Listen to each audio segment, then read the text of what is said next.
directly south. It's 180 degrees due south, and it's 55 degrees above our head. So there's always some cool shadowing things that happen on the equinox and the solstice. I'm really geeky on the solstice. I'll go outside at solar noon, and I always tell people, this is the smallest shadow you'll cast all year right now if you go outside at solar noon on the solstice. So there are always, and the other thing, Tim, we'll debunk the myths, right? You can't balance eggs and broomsticks tomorrow or anything like that. I'm sure that will pop up on social media at some point in the next 24 hours. Yeah, it's funny. I mean, if you can do it today, you could do it tomorrow, I guess. Yes. I don't think I can do it, but maybe you're better at it than me. Yeah, there's nothing special other than it's a moment in time that we're marking that sun is kind of coming our way. And pretty cool stuff. It's 10:46 in the morning is that specific moment when it'll be passing right over the equator. Yeah, one last thing I want to talk about tonight, because it is a big weekend in the Carolinas for NASCAR, because they're coming back to the Carolinas down in Darlington, Tim. They're racing the Goodyear 400 down there. Saw our good friend Ed Piotrowski and Scotty Powell talking to Russ Chastain down there at Darlington. Always a cool race down there. They race a spring and a fall race. But if you're heading down there, Tim, I joked like we might be near 90 this weekend. I think Darlington is definitely one of those spots on Sunday that will definitely be close to 90. Just a small chance of rain. Like you said, there's a little disturbance coming in Saturday that tries to pop up a storm. We'll see. I don't know if that's going to happen, but I saw that too, and I'm like, maybe. It doesn't look like there's enough moisture, but look how it warms up from the 70s to the mid-80s to near 90 on Sunday. That is going to be a pretty warm weekend in March for Darlington. You don't normally expect it to be that hot down there for this race. The sunburns walking out of that park is going to be it's going to be so bad coming out of the track. You know, there's such little that you can slather on that sunscreen all that you want, but you're going to be sweating and you're going to have the weirdest tan lines and you're going to have a great time and it'll be fun. But boy, I'm a wimp when it comes to sitting in those stadiums when it's that hot, Brad. I don't know about you. Well, in Darlington, there is no shade down there. I can tell you that track, one of the unique things about it is literally in the middle of nowhere. There's nothing around there, Tim. It's like I drive by that on the way to the beach all the time, and I'm like, it's crazy that they hold a NASCAR event here. It's kind of like Wilkesboro or even Rockingham. It's just like these are famous tracks, Tim, but they are literally in small towns where there's nothing nearby. Yeah, that's kind of the allure of it too, right? They just kind of plop that in the middle, and then it becomes a big spot a couple times a year. Yeah, we'll have a bunch of fans driving from Charlotte every day back and forth because it's that close to us. You can get there in an hour and like 20 minutes. So that's all the time we have for today. We'll see you tomorrow on Live Weather Impact. We've got more WCNC and WFMY Plus coming up next.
Welcome to Impact News here on WCNC Plus, everyone. I'm Colin Mayfield.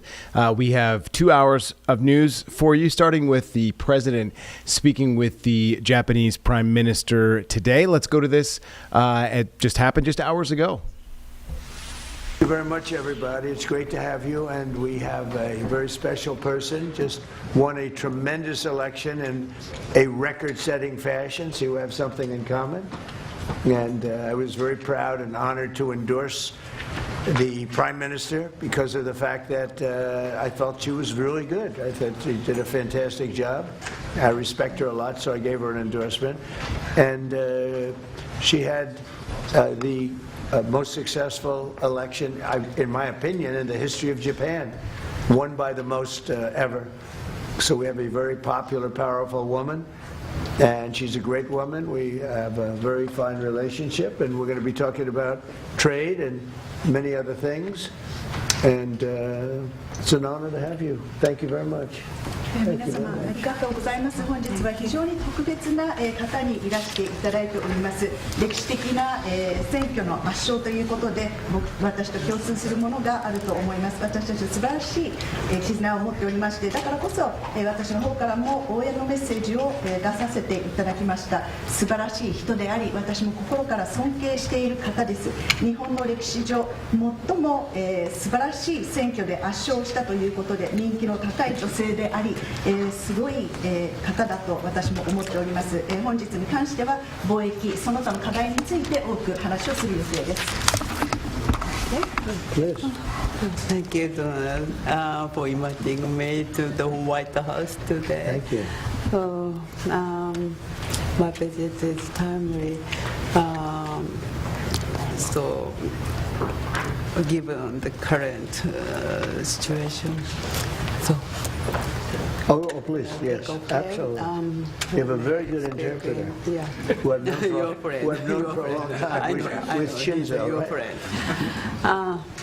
今中東情勢も含めて、それから世界中の安全保障環境が非常に厳しい状況にあります。Right now, situations in the Middle East and also the entire world, we are actually experiencing a very severe security environment. そして世界経済もかなり厳しい影響を受けつつあります。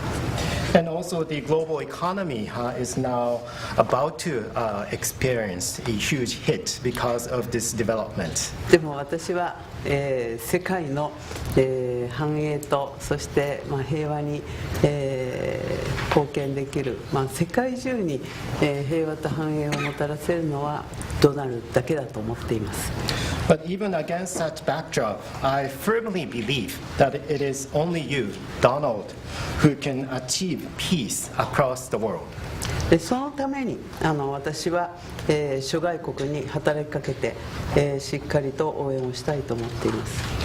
And to do so, I am ready to reach out to many of the partners in the international community to achieve our objective together. 今日私はそれを伝えに来ました。So today, I came here at the White House to directly convey this message to you. そしてイランに関してはもう核兵器の開発、これは許されてはならないことですから、日本も働きかけをしてきました。And speaking of the situation in Iran, Iran's development of nuclear weapons must never be allowed.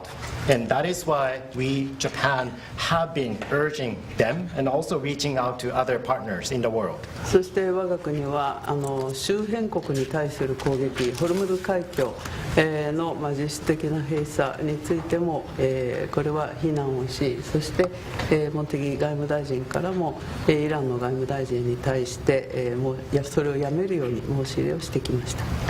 In addition, Japan condemns Iran's actions such as attacking the neighboring region and also the de facto or effective closure of the Strait of Hormuz.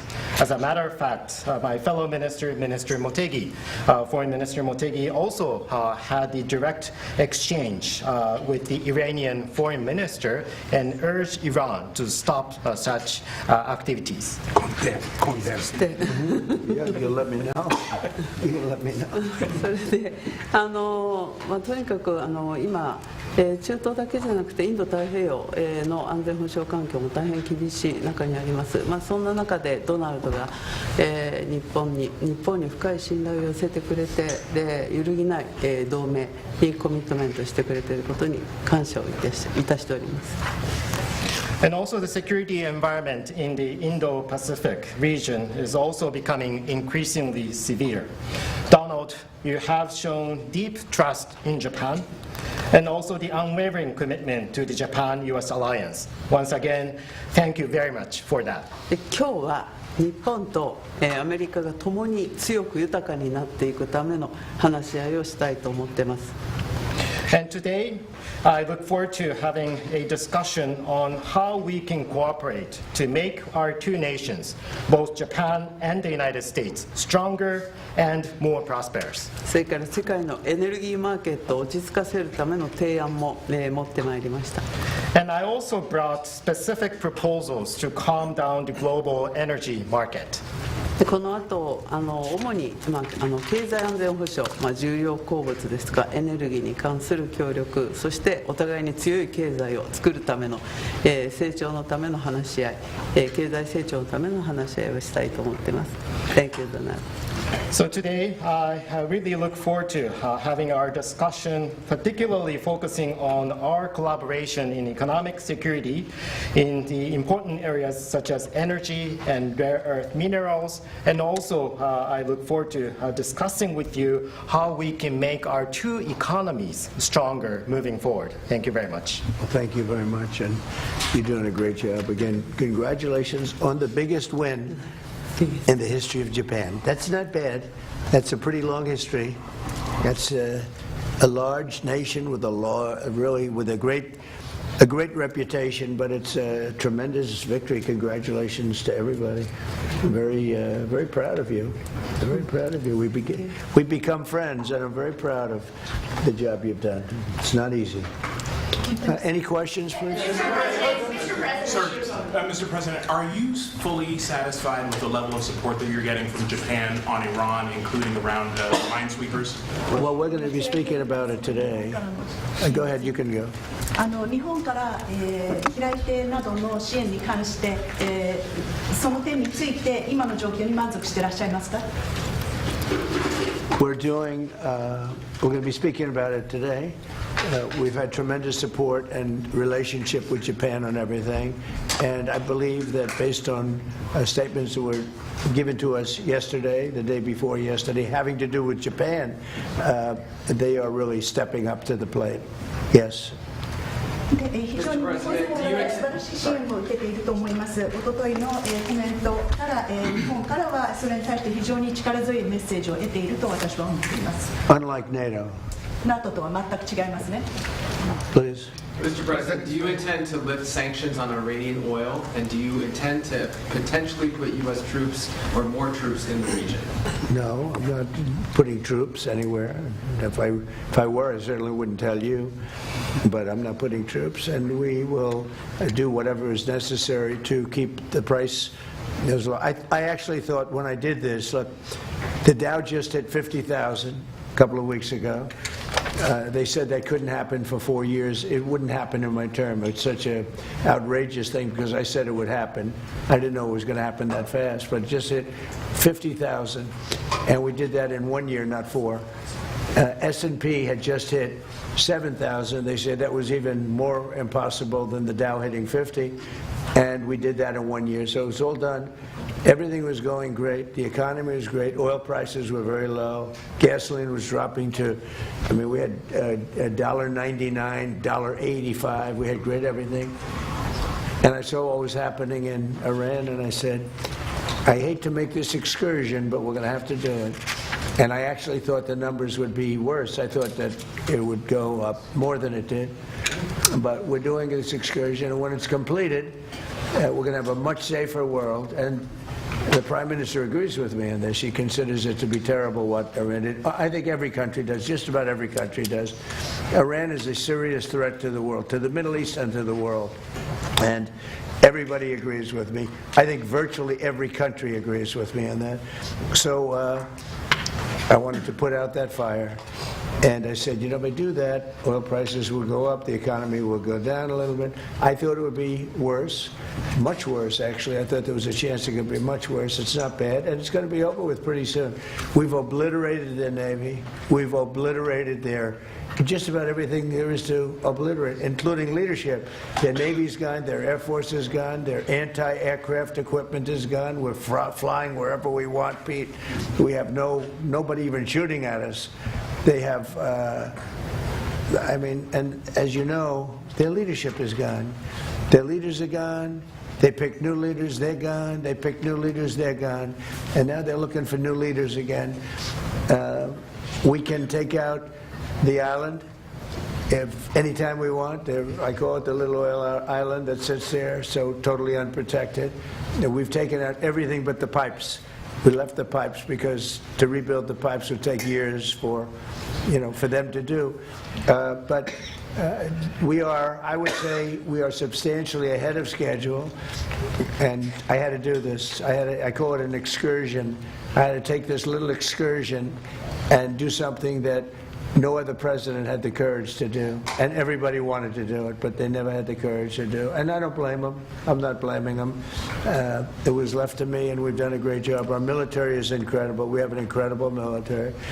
We have the strongest military in the world by far. We have the greatest equipment in the world by far. In fact, Japan buys our equipment, buys a lot of it, and we're honored by that. And that's one of the things we'll be talking. They want to buy a lot of the military equipment. So it's just an honor to have the Prime Minister. We've had a tremendous relationship. Okay. Mr. President. I think she's going to have to go first before you. Is that okay? Yeah. Do you understand? It's very good. I tell you. It's so nice that we don't have to sit. No, it's very good. I haven't picked up your language, so the next time you come, I'll have your language mastered. All right, go ahead. The war is almost over. Why is the Pentagon going to ask Congress for an additional $200 billion? Well, we're asking for a lot of reasons beyond even what we're talking about in Iran. This is a very volatile world, and the military equipment, the power of some of this weaponry is unthinkable. You don't even want to know about it. Oh, you could end this thing in 2 seconds if you wanted to, but we are being very judicious. But we want to do. Don't forget, Biden gave away. I rebuilt the military in my first term. Biden gave away so stupidly to Afghanistan a lot. He didn't want to move it. He was too lazy, too stupid to move it. But it was a very small amount. It was a lot, but it was very small relative to what I purchased and what I built.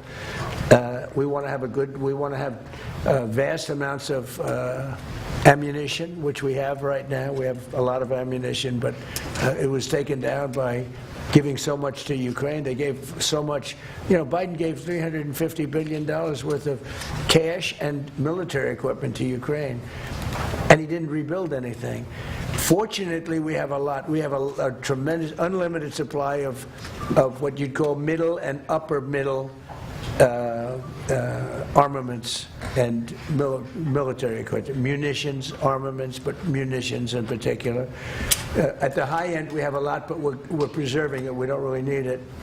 But we're building, our manufacturers of military equipment are building at a level they've never seen before, they've never done before. Pete's in charge of it with all of us, really, but Pete's been very, very strong on it. The general and Pete, myself, the whole group. And Raytheon is building 4 factories. Lockheed is building 5 or 6 factories, and they're building them fast because we had a very tough meeting with them. They were going out and buying back stock for $51 billion in one case. They spent $51 billion buying back stock. Now they're not allowed to do that. And they are now building a tremendous, there's never been anything like it, what's taking place right now.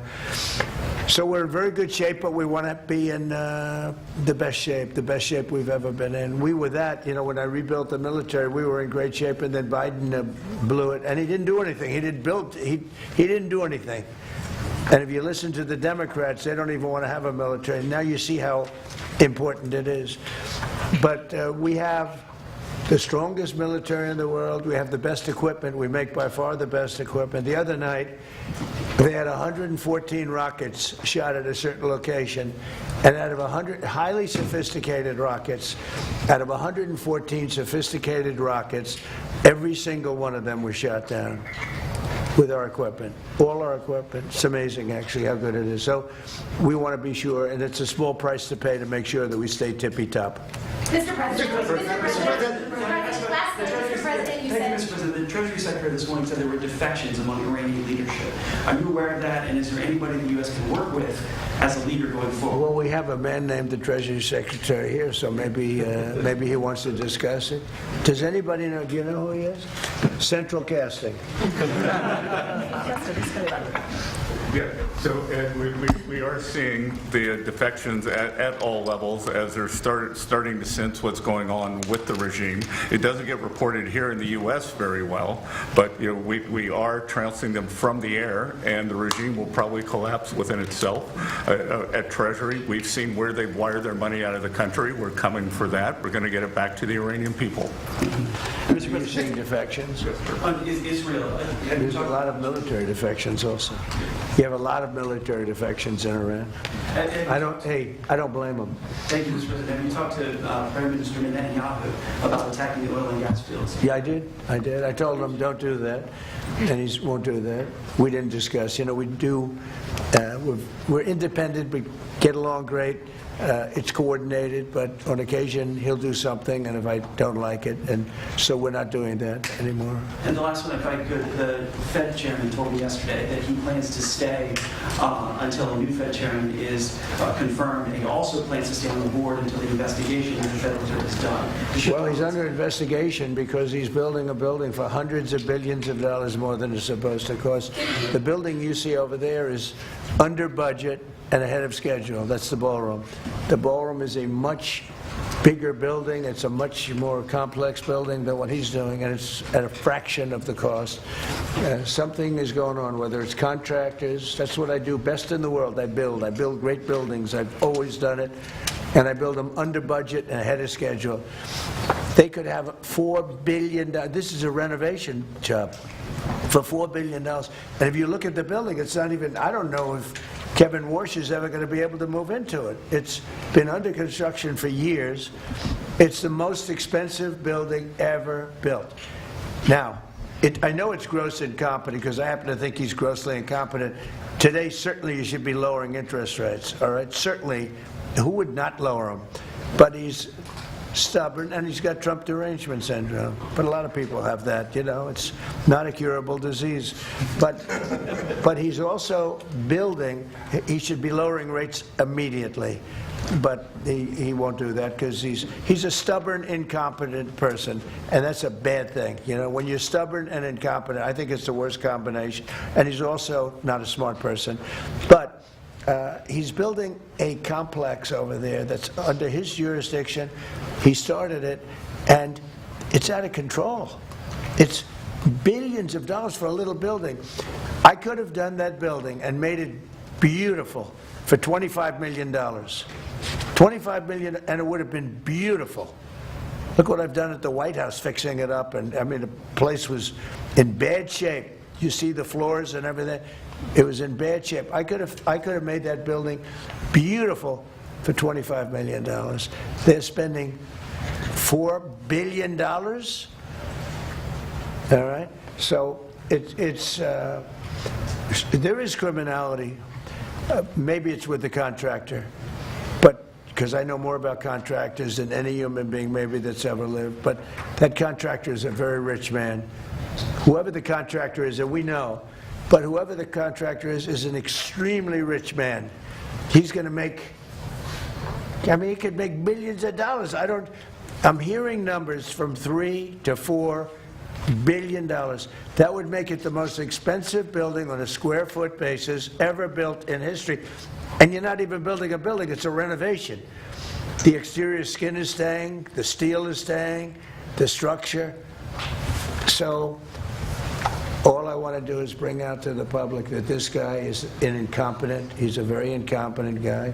And he may be a dishonest guy. But somebody's dishonest because there's no way that building can be $3 to $4 billion. Mr. President, on the Strait of Hormuz. Thank you. Please. Mr. President, you just mentioned Japan. This looks like one of your people right here. Thank you. Is he good or bad? Good, is he a good reporter or bad? You know? So. Not a, all right, he looks like a nice guy. Go ahead. Mr. President, you just mentioned Japan is stepping up. What kind of support do you expect from Japan in the future? Look, I expect Japan to step up because, we have that kind of relationship, and we step up for Japan. We have 45,000 soldiers in Japan. We spend a lot of money on Japan, and we've had that kind of a relationship. So I expect, I'm not surprised that they would step up. We don't need much. We don't need anything. I mean, honestly, we don't need anything from Japan or from anyone else, but I think it's appropriate that people step up. In the case of Japan, I hear they get more than 90% of their oil through the strait, so that's a big reason to step up. I mean, we've demolished, that country is close to demolished. The only thing is the strait. It's very hard. You could take two people and they could drop little bombs in the water and they're holding things up. We don't want that to happen. But honestly, Japan, China, Europe, parts of Europe get a lot of their oil through the strait. We get none, practically. We're less than 1%. We don't have to be any percent. We don't even. I think we do it just to be nice. But we think of it. We don't use the strait. We're defending the strait for everybody else.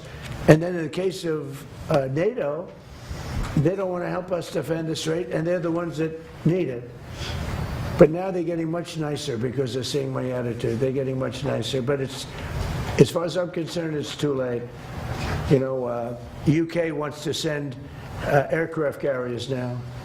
And I said, I want the aircraft carriers before the war. I don't want them after the war is won. They want to send me aircraft carriers after the war. There's practically nobody to shoot at them. Their missile count is down, Pete. Maybe you could discuss it by about 90-something%. The drones are way down, and the factories are being demolished. Maybe. Yes, sir. Our missiles being shot are down over.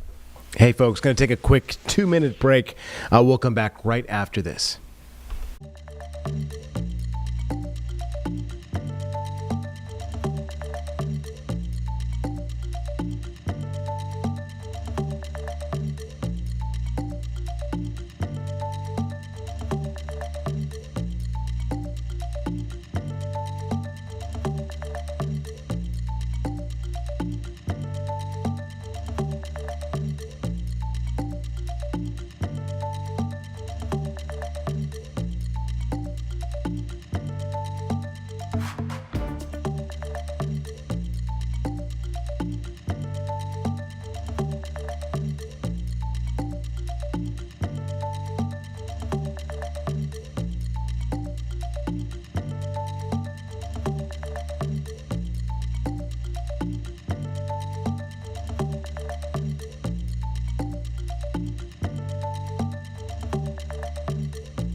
All right, welcome back, folks. We're going to go back to the president who was speaking with the Japanese prime minister. since the beginning, which is a reflection of overwhelming firepower. But you mentioned the most important part, Mr. President, their defense industrial base. If you can't make more of it in the future, then you have a limited supply. And so we're going after all of their defense contractors that make all of their exquisite weapons and ensuring that even if they wanted to rebuild more launchers or more missiles, they couldn't in the future. And that's a level of devastation for their military that they've never seen before. So we have, in literally 2 weeks, we've demolished their Navy, their Air Force. All technology is gone. All communication is gone. And all of the leaders are gone. Other than that, they're doing quite well. Okay, how about one more question for the Prime Minister? Let me pick a beautiful-looking person from Japan. A question for the Prime Minister. Go ahead. Yeah. Oh, he doesn't believe he's beautiful. Oh. He's sounding shy. With Japanese people, of course, no, Japan and US are very good friends. But one question: why didn't you tell US allies in Europe and Asia, like Japan, about the war before attacking Iran? So we are very confused about Japanese citizens. Well, one thing, you don't want to signal too much. You know, when we go in, we went in very hard, and we didn't tell anybody about it because we wanted surprise. Who knows better about surprise than Japan? Okay? Why didn't you tell me about Pearl Harbor? Okay? Right? You know, he's asking me, no, you believe in surprise, I think much more so than us. And we had to surprise him, and we did. And because of that surprise, we knocked out, the first 2 days, we probably knocked out 50% of what and much more than we anticipated doing. So if I go and tell everybody about it, there's no longer a surprise, right? Okay, one more for the Prime Minister. Mr. President. Are you good for the Prime Minister? Yes. Go ahead, for the Prime Minister. Thank you very much. Japan's TJ Press. Japan's biggest concern is China. Now they're giving us export control and very harsh terms to criticize us. So will you plan to bring out relationship between Japan and China while you are there? Yeah. Well, I'll be going to China very quickly, but I think I'd really like to have the Prime Minister talk about China because I know they have a little bit of an edgy relationship, and I'd just like to know where it stands, how you're doing with China. So, please. で、日本はいつも中国に対してオープンです。会話はオープンにしています。それから冷静に対応しています。で、とにかく米中関係も含めてですね、これが地域の安定、それから世界のサプライチェーン、これに貢献するものであることを願っています。日本は常にオープンです。So first of all, Japan has been consistently open to dialogue with China. And also, second, we have been addressing our relations with China in a calm manner. And also, speaking of the U.S.-China relationship, my sincere hope is that the relationship will be something conducive for regional security and also ensuring the global supply chain in the world. Once again, I would like to reiterate that Japan has been consistently open to dialogue with China. And I think we're going to have a great trip. The trip has been postponed for about a month and a half. It's been reset, and we look forward to it. And I'll be speaking Japan's praises when I'm in China with President Xi.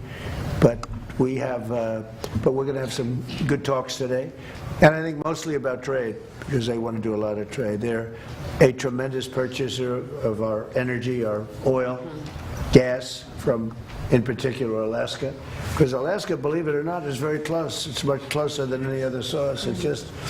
It seems a little cold compared to, but it's just a short trip. So that's something that we will talk after the press corps leaves. We'll be discussing trade, and a lot of the talk will be about energy. Thank you very much, everybody.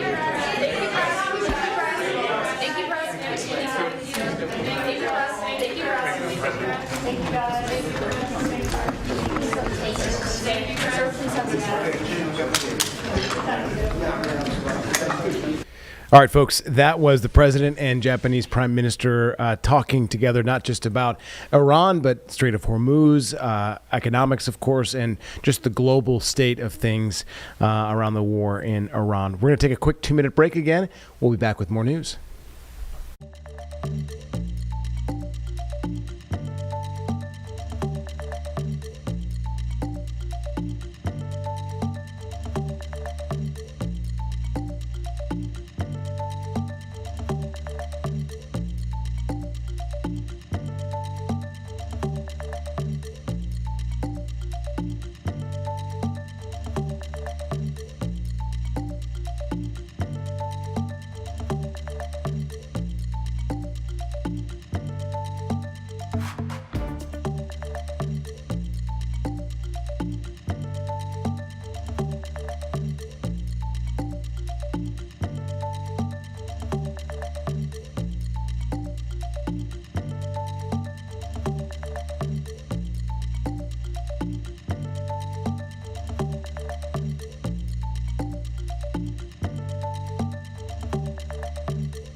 All right, folks, we are back.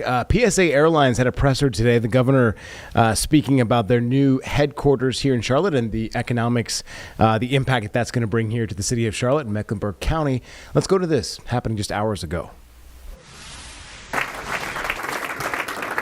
And it's, of course, no coincidence that this beautiful building, our new home, is just a few miles from Charlotte Douglas International, where we do a significant amount of our flying. And we're joined by several airport officials today. We are very grateful that you're able to be here with us here at this opening. And any investment in the future, too, is going to be reliant on the knowledge and care of educators, those teaching us how to be better, guiding us to be better, and encouraging us to learn, to develop, and to be the most productive people we can be, not only here at PSA when we're in our roles, but here in the community we now call home. And to that end, we'd like to thank many educators who are here in the room with us for their dedication in developing knowledge seekers across the state of North Carolina, including University of North Carolina Charlotte Chancellor Sharon Gaber. Welcome, thank you for being with us. And the president of Central Piedmont Community College, Dr. Candy Diedemeyer, who we will hear from just a little bit later. Thank you again for joining us. It has been my privilege to welcome all of you here this morning, as it is now to turn things over to PSA's Chief Operating Officer, Chris McCartney. Chris. Thank you, Brian. Good morning. Welcome to our new home at PSA here in Charlotte. Hope everybody got to see the band. We got mascots, we have legislators, we have partnerships being built today, and I just want a deep appreciation and say thank you. I'm officially a North Carolinian now.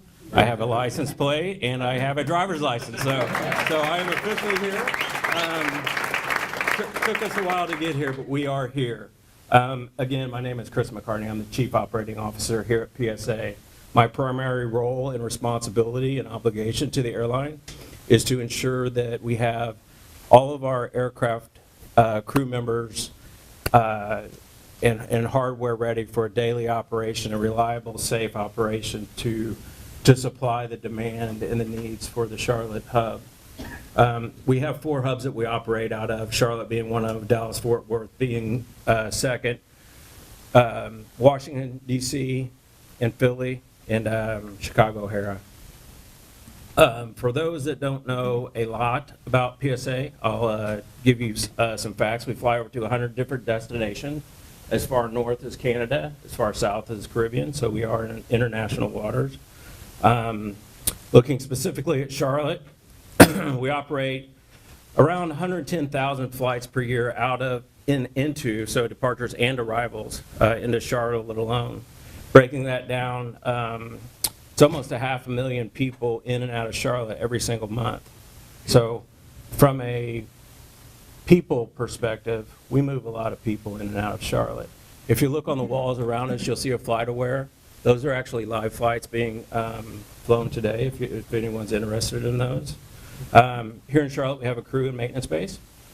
We employ everyone from parts clerks to procurement folks to support folks. We have maintenance engineering, we have pilots, we have in-flight here, we have our training center right down the street from us where we have sims that we do a lot of training at. So we are heavily invested in the area, heavily invested in the Charlotte area, and look forward to continuing our partnerships with our local schools where we can. We're happy to be here, that's for sure.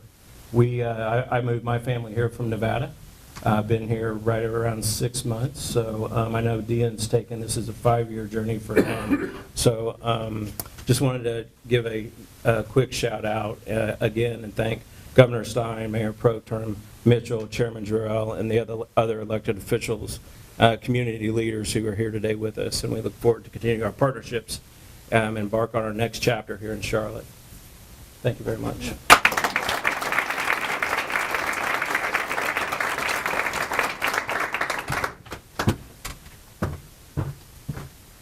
Thank you, Chris, for getting us kicked off, and this time it is my distinct honor to continue our program by inviting to the stage the Governor of North Carolina, Josh Stein. Welcome, Governor.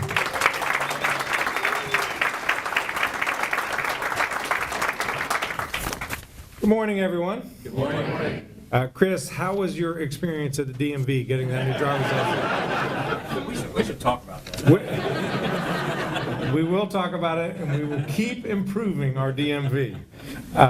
What a treat it is to be with so many distinguished guests, Commissioner Chair, Mayor Pro Tem, legislators. Thank you for being here. Thank you for being such effective advocates and representatives of the people of Charlotte and Mecklenburg County. We're here to celebrate some exciting news, the grand opening of PSA Airlines' new headquarters right here in Charlotte, North Carolina.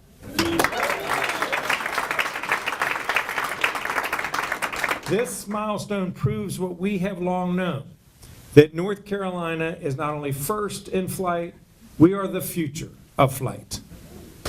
North Carolina has become synonymous with aviation and aerospace innovation. We're home to more than 400 aerospace companies that contribute more than $88 billion to our economy on an annual basis. We are still gaining speed and altitude. PSA Airlines' decision further solidifies North Carolina's place in America's aerospace leadership. We've been putting in the work to make sure that we're ready for the jobs of today and tomorrow. We're home to a world-class workforce and a robust community college system that is producing students of need in high-demand industries. It includes multiple community college locations offering curricula in aerospace manufacturing and aviation systems technology. In addition to our people, our quality of life, location, and business environment are second to none. North Carolina last year has been ranked the #1 state for business, the #1 state for workforce development, the #1 state for economic development. We're the #1 state for job creation in this country in the fourth quarter, the #1 state where people from other states are moving to, even from Nevada. So PSA Airlines, we are pleased to welcome you to our success story. The move to Charlotte means that more than 400 good-paying jobs will be based right here in North Carolina. The investment is expected to support nearly $250 million in economic output across the state every year, while generating roughly $10 million in annual state and local taxes. And the headquarters will also support hundreds more positions across the state through the supply chain and in community businesses. PSA, we know that you had many choices about where to relocate, and we are so happy that you chose Charlotte, North Carolina. Economic development is a team sport, and Team North Carolina is the best in the business. An announcement of this magnitude doesn't just happen. It's the product of a strong collaboration by many actors, company executives, state and local elected officials of both parties, economic development professionals, and I want to acknowledge our educational partners that were critical to making this happen. UNC Charlotte, Central Piedmont Community College, Johnson C. Smith University, and the Aviation Institute of Maintenance, as well as the ATP Flight School, all here in Charlotte, North Carolina. These institutions are helping to build the skilled workforce that makes this an attractive place for companies to locate. For the first time in decades, North Carolina has a passenger airline headquartered in our state. Woo!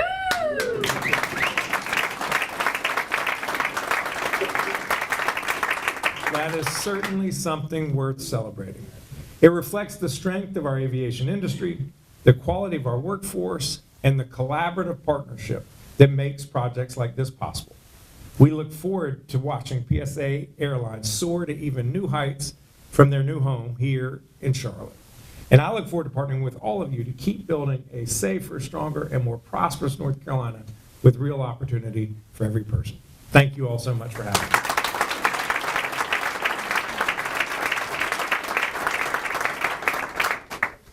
Thank you, Governor Stein. Please join us now in welcoming to the stage Mark Jarrell, Chairman of the Mecklenburg County Board of Commissioners. Well, good morning, everyone. Good morning. It's great to see everybody. It's an awesome day today, and I am Mark Jarrell, and I want to bring you greetings on behalf of the 9-member Board of County Commissioners. And it is great to be here with our governor, Mayor Pro Tem, my elected colleagues, and all of our dignitaries. This is an amazing day. And we are so proud to welcome PSA Airlines' new headquarters to our community. Mecklenburg County is home to one of the country's most dynamic aviation markets. And PSA's presence opens more opportunities for our residents to build long-term careers in this industry. With today's grand opening, we are actually reinforcing our commitment to excellence, aviation, and community through strategic partnerships and collaboration. PSA's investment shows confidence in our talent pipeline we are building, from K-12 through community college and beyond. The addition of PSA to our ecosystem aligns with the county's ongoing commitment to fostering greater upward mobility for our residents. And with today's launch, we are enhancing that ability to connect our residents to high-paying, high-growth careers in aviation and transportation. So I'd like to thank Governor Stein, our partners at Central Piedmont, American Airlines, the City of Charlotte, who actually has 6 members here, so you might have a quorum. So we're watching you closely, team. Favor, say aye. So you got to watch that group. Certainly our new partners at PSA Airlines for all the hard work that went into meeting this moment. So and it's really a moment that represents more than just a grand opening. What we're celebrating today is a transformative step for our local aviation industry, our economy, and even greater region.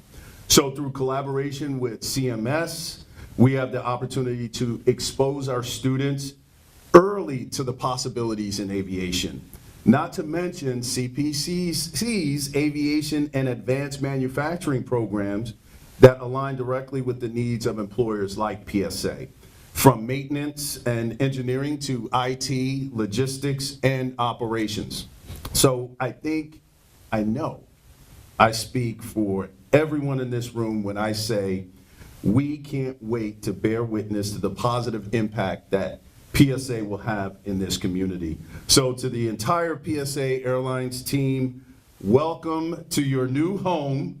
You are exactly where you belong, and I look forward to our partnership and service to our residents. So thank you, everyone, and God bless you.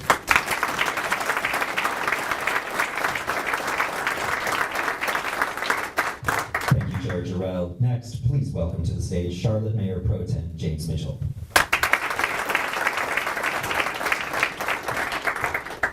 Good morning. Good morning. Welcome to the 14th largest city in America. And I have to say this before I go any further to Chairman Jarrell, myself. All of us just returned from Washington, D.C. and they're here today because we know this moment is very important. And so to Councilman Malcolm Graham, please stand. Malcolm, I need to hear the real JCSU call. JCSU. All right, there we go. To my chairman of transportation, Mr. A. Driggs, please stand. To two of his committee members, Councilmember Mayfield, please stand again. City Council District 1, Dante Anderson. And representing District 6, Kimberly Owens. Please join me in welcoming the hardest working city council you have. Now today we celebrate PSA Airlines and the beginning of an exciting new chapter in Charlotte. This moment marks more than just a move, Governor. It symbolizes a partnership. PSA connects cities and people. You move families, friends, and dreams.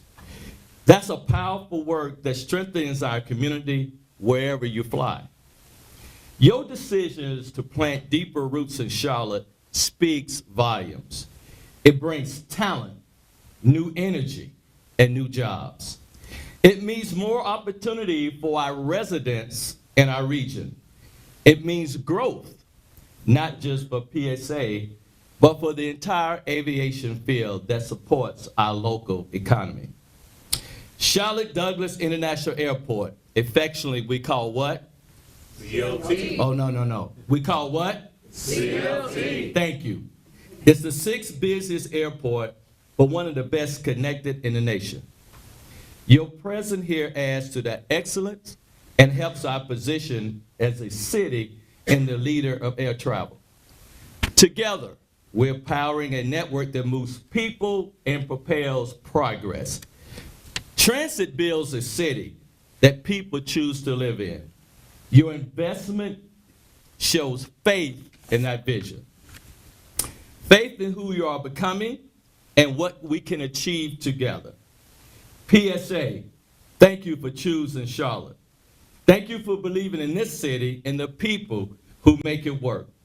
We're proud to be partners, your neighbors, and your home. All the Charlotteers repeat after me. CLT. CLT. Welcomes you. Welcomes you. PSA. PSA. Thank you.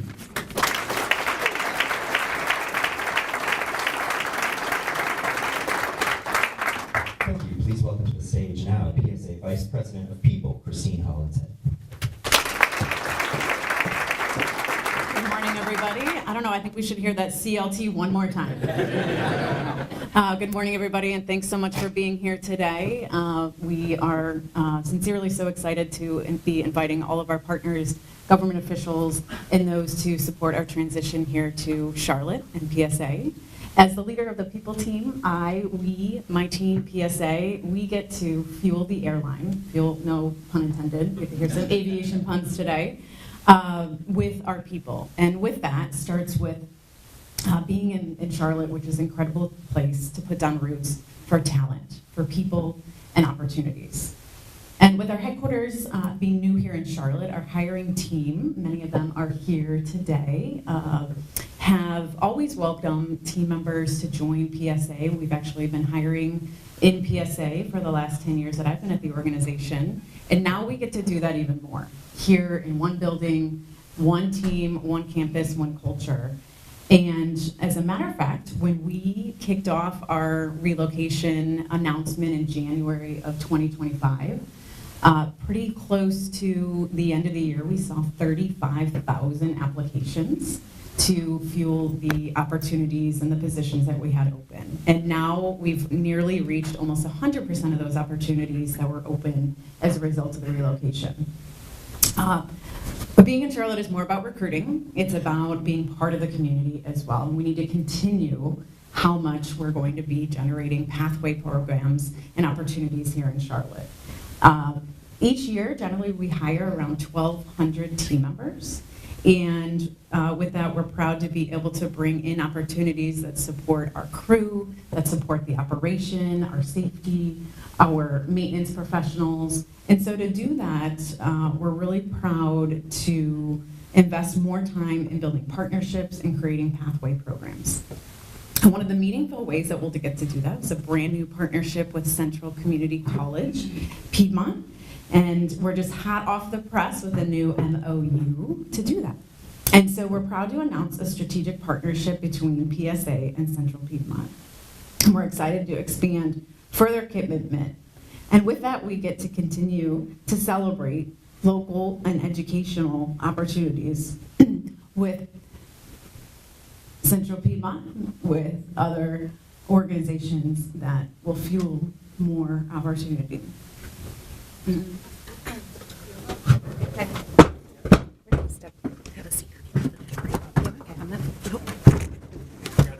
I got it.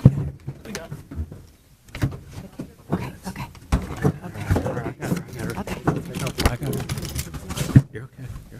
I got you. Let's take this.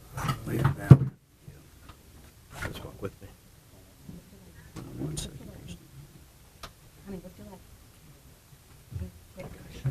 Other leg. Okay.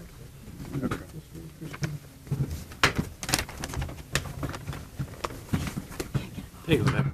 There we go. There we go. Okay. Thank you.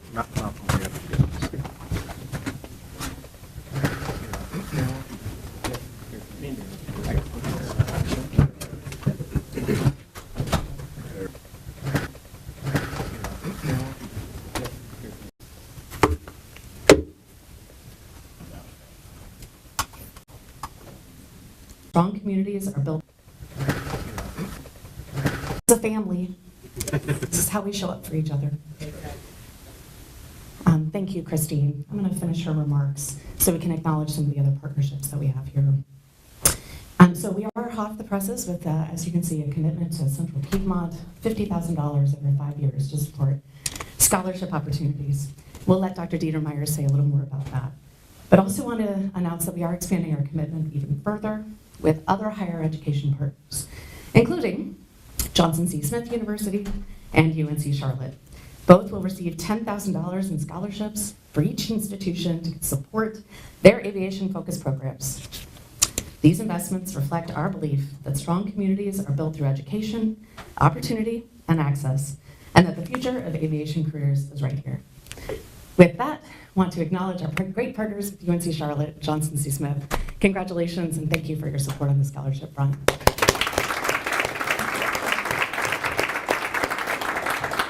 And now, please join me in welcoming Dr. Dietermeyer to the stage.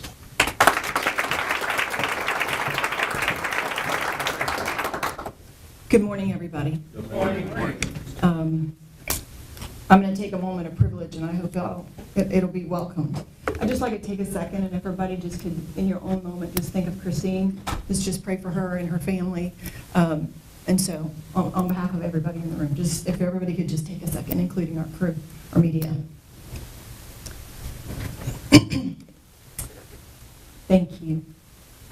Well, good morning. It is an honor and a privilege to be here. And first and foremost, I could not help but echo all the sentiments of everyone earlier. This is a very exciting day for Charlotte and our community, and certainly the aviation world. We do it right in Charlotte, Mecklenburg. I love my dear friend Tracy said, we show up for everybody, and in my remarks, she stole my last line, so I'm going to repeat it anyway. So living and working in this community, I've been here 9+ years now, and living and working in this community, it's impossible not to feel the impact of aviation and CLT I call it Charlotte Douglas International Airport, but we can call it CLT as well. And for many of our students at Central Piedmont, over the years, we've had a strong partnership with the airport. So for many of our students, the airport isn't just something they pass on the way to the highway or to catch a flight. It truly represents possibility. It represents a career that they can see, that they can reach, and that they can build without leaving the region that they have grown up in and that they love. And that's what we want to do. We want to continue to be the #1 state for workforce and business and all of those great things that our great governor said. But we also, in fairness, want to keep the best talent in Charlotte and Mecklenburg County. Yes? Yes. All right. So it represents a career they can see and reach, as I said. This is a rapidly growing aviation industry, as many have spoken about today, and it's right here in this great city. It does bring opportunity, but it also brings a sense of urgency. And so across the country and right here at home, as we've said, the aviation sector faces a critical shortage of skilled talent. You heard the governor talk about airframe maintenance technicians to pilots, drone operators, air traffic specialists. We need it all. Because we don't want to just be the 6th largest airport, do we? I'm just saying. He named a lot of #1s. How about we have the #1 airport in the country?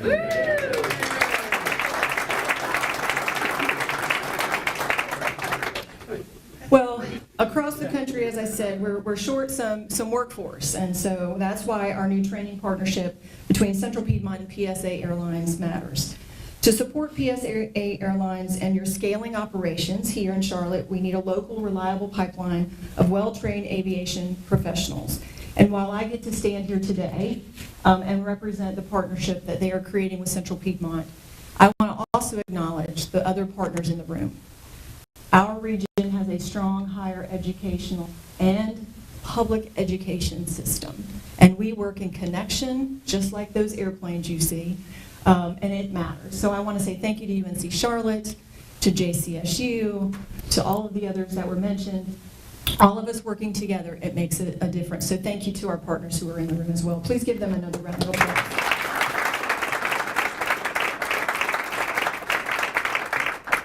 Central Piedmont exists to build that pipeline and to make sure our students, many of whom grew up right here, as I said, can step into these careers with confidence. It is about economic opportunity. It is about workforce development. And this builds upon our long-standing relationship with American Airlines and the airport. We are already investing in modern equipment and industry-recognized programs, including our private pilot ground school, drone instruction, maybe some things I can't mention today. And we are actively pursuing resources to establish a comprehensive aviation maintenance program aligned with regional workforce and economic development needs. Through this partnership, PSA Airlines and Central Piedmont will ensure we go further and faster. So I want to thank PSA for establishing 2 new funds with us. One is a program fund, and the second is a scholarship, which I think deserves a round of applause.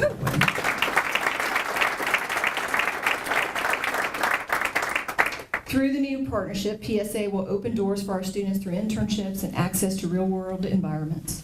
They'll share technical expertise and professional development for our faculty. They'll strengthen aviation-related academic programs and state-of-the-art instructional equipment and technology. And we are so excited to share that through the new PSA Airlines Scholarship Fund, students will receive direct financial support, helping remove barriers and turn ambition into opportunity. This new long-term partnership, it's just getting started, but I'm using the words like long-term because that's what we do. We don't enter partnerships and sign off on MOUs because we're just like, well, it's a new partnership, you're coming to our city, we'll make it look good. We don't do that at Central Piedmont, and we know through our partnership with the airport and American Airlines and PSA, they don't do that either. So we're looking forward to a long-term partnership that will strengthen our aviation programs, ensuring our students are prepared not just to enter the workforce, but to thrive in it. And we are so appreciative of PSA's direct investment in our students. At Central Piedmont, our goal is simply this. We connect people to opportunity. And by the way, we think we do it better than anybody, just saying. I love our partners, but we are #1. This partnership does exactly that, while also strengthening one of Charlotte's most essential and fastest growing industries. So I wrote something in pink, which I need to put my glasses on for, so I apologize. I know I've taken an extra minute here, but a lot has happened. So, PSA. The governor talked about soaring and gliding or taking off or ambition. I don't remember your words, Governor, but they were like taking flight. They were great. They were great. He knows I appreciate him so much. They were great. But PSA, here's what I wanted to say. How you have arrived in our community has been a perfect landing. And in Charlotte, we believe in collaboration and partnership to make our community stronger and more prosperous. What I found when I arrived is nothing gets done in this city or this community without public-private partnership, friendship, meaningful conversation, and commitment, and that's all before you leave the room. So together, PSA Airlines and Central Piedmont are investing in Charlotte's future, in our students, and in the aviation workforce that will keep the region and this industry moving forward. I want to say thank you. Thank you for believing in the work that we do at Central Piedmont, and again, welcome to the Queen City.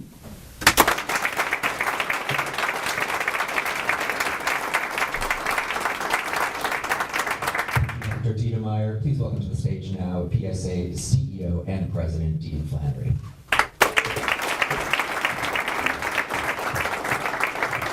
Thank you. Today is obviously a very proud moment for our company. It means a great deal to be able to celebrate with all these distinguished guests and honorees. This is now officially our corporate home, as we have said. I want to recognize those leaders one more time. Governor Stein, thank you for being here. Thank you for your leadership, and thank you for doing all that you're doing to make certain North Carolina is a place where aviation, innovation, and talent continue to thrive. Mayor Pro Tem Mitchell, thank you for welcoming PSA to this city. The outpouring of welcoming has been amazing for us. We very much appreciate the warm welcome. Chairman Jarrell, we appreciate your support and your commitment to education and workforce. It's been said, we're a growing airline and we're a business that is always in search of talent. We appreciate what you do to help provide that talent. We're also grateful for the leadership from Charlotte Douglas Airport. Thank you. It's a partnership, and it is a good partnership. I'd like to recognize the education partners from Central Piedmont Community College, UNC Charlotte, and Johnson C. Smith University. Again, your collaboration helps ensure that we have a pipeline of talent. We are a talent-thirsty organization, and your work is meaningful for what we do. As well, I'd like to extend my sincere appreciation from our colleagues from American Airlines. This move started its planning origins over 7 years ago. Now, we typically move faster than that as an airline.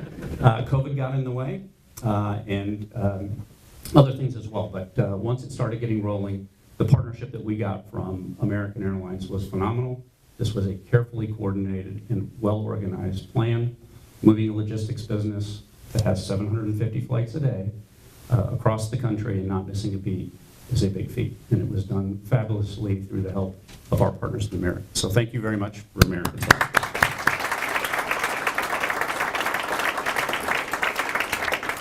Our move from Ohio to Charlotte was intentional. As you've heard everybody say here, we recognize Charlotte and North Carolina as a place of opportunity, talent, and innovation.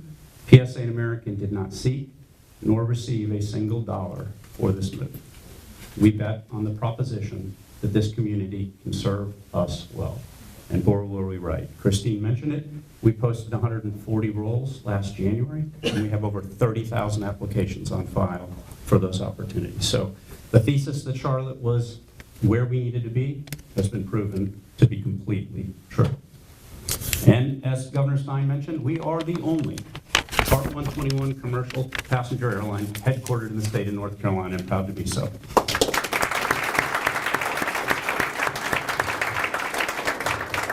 And this fabulous facility that has been prepared for us by the American Corporate Real Estate Group is more than just a building. This is a facility that represents and reflects our commitment, our professionalism, and our passion that every PSA employee brings to work every day. That passion makes us a reliable aviation employer and a responsible corporate citizen. Charlotte, we are here, and we're excited to grow, to serve, and to succeed alongside you. Thank you very much. All right, folks, so some good news. Going to have a new airline and, of course, more jobs here in Mecklenburg County, which is always great news. We're going to take another 2-minute break, have more news for you here on WCNC Plus. We'll be right back.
Thanks for coming back here, folks. Hakeem Jeffries, Speaker of the House, going to speak right now on some current events. Iran, the SAVE Act as well, which has a lot to do with the upcoming election in the midterms for November. Let's hear from him right now. Morning, everyone. Yesterday, House Democrats launched a discharge petition to force an up or down vote to make sure that we are paying TSA agents, paying the Coast Guard, supporting FEMA, and supporting the cybersecurity professionals who are working hard to keep us safe. There is no reason why the parts of the Department of Homeland Security that have been shut down by Republicans several weeks ago remain shuttered, or that individuals like TSA agents have been forced for more than a month to work without pay. Republicans have consistently refused at this point in time to enact the type of bold, meaningful, and dramatic changes to ICE that are necessary to get ICE under control. Our position remains the same. Taxpayer dollars should be used to make life more affordable for the American people in the midst of an affordability crisis where life has become more expensive for everyday Americans because of failed Republican policies. And yet Republicans have decided that they would rather spend billions of dollars to unleash masked and untrained ICE agents to brutalize American communities and violently target law-abiding immigrant families, and at the same time are now spending billions of dollars on a reckless war of choice to drop bombs in the Middle East. But these same extremists in Congress and within the administration, starting with the president, can't find a dime to make life more affordable for the American people, or to extend the Affordable Care Act tax credits so that 20 million Americans of every political persuasion can afford to go see a doctor when they need one. Priorities of the Trump administration and Republicans are all screwed up. They're focused on unleashing ICE brutality, enacting massive tax breaks for their billionaire donors, and spending billions of dollars to drop bombs in the Middle East. But they don't give a damn about making life better for the American people. Democrats are going to continue to focus our efforts on driving down the high cost of living, fixing our broken health care system, making sure that immigration enforcement in this country is fair, just, and humane, and that we actually are focused on lifting up the quality of life of working class Americans, middle class Americans, and everyday Americans. Not the wealthy, the well-off, and the well-connected, which is what has been the obsession of the Republican Party. Questions? Mr. Leader. You just described the war in Iran as reckless. Other Democrats have called it illegal, unilateral.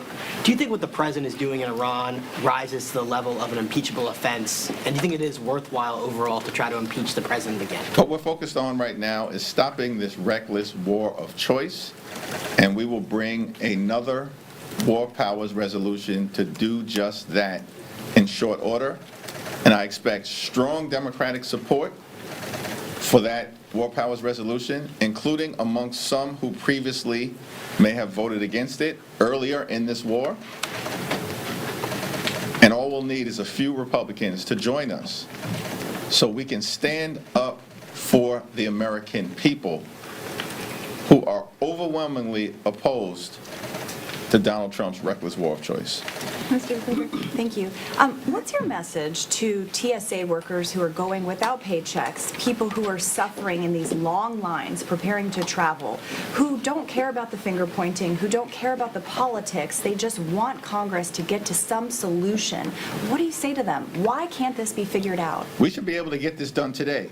All Speaker Johnson needs to do is bring the legislation to the floor that will pay TSA agents and reopen the parts of the Department of Homeland Security that have nothing to do with ICE and have nothing to do with Trump's extreme and violent mass deportation machine. That's all that needs to happen. And yet, House Republicans and Senate Republicans have consistently rejected paying TSA agents. Why? It's because they don't support getting ICE under control. This is their policy. It's Trump's policy. It's Stephen Miller's policy to use taxpayer dollars to brutalize or kill American citizens, as we've seen with the cold-blooded killings of Renee Nicole Good and Alex Preddy. And the American people want that to stop. And if Republicans are unwilling to deal with that issue, they shouldn't be holding TSA agents hostage. They shouldn't be holding the American people hostage. But Republicans are intentionally creating chaos in airports all across America. It needs to end. Republicans control the House, the Senate, and the presidency. This could end today. But Republicans don't want it to. But at Mr. what Leader, point, Good morning. So the administration says they're going to request $200 billion for the war in Iran. I know many Democrats oppose the war, but if Democrats were to oppose this request, does that create a problem leaving troops under hostilities in the lurch in the middle of this conflict? It's our understanding right now that there are no troops on the ground. And in fact, the American people would reject Donald Trump and Pete Hegseth and Republicans putting our troops on the ground in harm's way in the Middle East. In fact, what Donald Trump promised as candidate Trump is that he was not going to get America into a reckless war of choice in the Middle East. But as President Trump, that's exactly what he's done. And so it's our responsibility right now to end this reckless war of choice, to end the fact that billions of dollars have already been spent, perhaps up to $2 billion a day, to drop bombs in the Middle East. But these same Republicans here ripped Medicaid away from millions of people, including children and seniors. They've stolen food from the mouths of hungry veterans by enacting a $186 billion cut to SNAP, and then at the same period of time gave a $75 billion slush fund to ICE. That's their priority. They gave massive tax breaks to their billionaire donors. That's the Republican priority. And now they're dropping bombs in the Middle East in a reckless war of choice, spending billions of dollars. Here's what we should be doing. We should repeal the Medicaid cuts. We should extend the Affordable Care Act tax credits. We should refund the money that Donald Trump stole from the American people through his unconstitutional and unlawful tariffs as declared by the Supreme Court. That's what we should be doing if we're talking about the expenditure of billions of dollars of money. Make life better for everyday Americans. What if the GOP asks for offsets? We're not even in a position to have this conversation right now because the GOP, Republicans, are way off base as it relates to their priorities. And as I just mentioned, let's focus on bringing down housing costs, bringing down health care costs, bringing down grocery bills, bringing down child care costs, bringing down the price of gasoline, which is through the roof right now, almost $1 above where it had been the day before the war. Why? Because of Trump's reckless economic policies and the fact that House Republicans continue to bury their heads in the sand with their cult-like behavior, acting like nothing more than reckless rubber stamps for Donald Trump's extreme policy. Let's start there before we have a conversation potentially about $200 billion more for this administration that has shown zero interest in spending a dime to actually improve the quality of life of the American people. And so I think it's clear where we are right now, as you've indicated, as it relates to this reckless war of choice and where the priorities should be. For Democrats, we believe the priorities should be let's spend taxpayer dollars to actually make life more affordable for the American people because it's become far too expensive as a result of Donald Trump and his failed Republican policies. Thank you. I just want to go back to the War Powers Resolution that you said Democrats will bring up in short order. Will that be identical to the last Iran War Powers Resolution? And could you just give us any details about that process there? Well, I'm not going to get out ahead of the sponsors of that War Powers Resolution, but it will be different in nature to some degree because we're now approximately 3 weeks into the war, and we've got a lot more information that can be presented to the American people as it relates to the concerns that they, of course, have had from the very beginning about Donald Trump's reckless war of choice, where there's no plan, no strategy, no objective. They clearly didn't anticipate what was going to happen in the Straits of Hormuz. Republicans clearly did not anticipate the fact that more than a dozen countries would be drawn into this conflict in the Middle East. Regime change hasn't taken place, which was one of the stated goals. And now the administration apparently is threatening to send ground troops in to Iran, which we know will be a disaster. We always are going to support our brave and heroic men and women in uniform. But we have a responsibility to make sure that public policymakers within this administration aren't recklessly sending our troops into harm's way. And so we look forward to a robust debate about whether to be in or out of this war. And House Democrats, as you've seen, are strongly opposed to this reckless war of choice.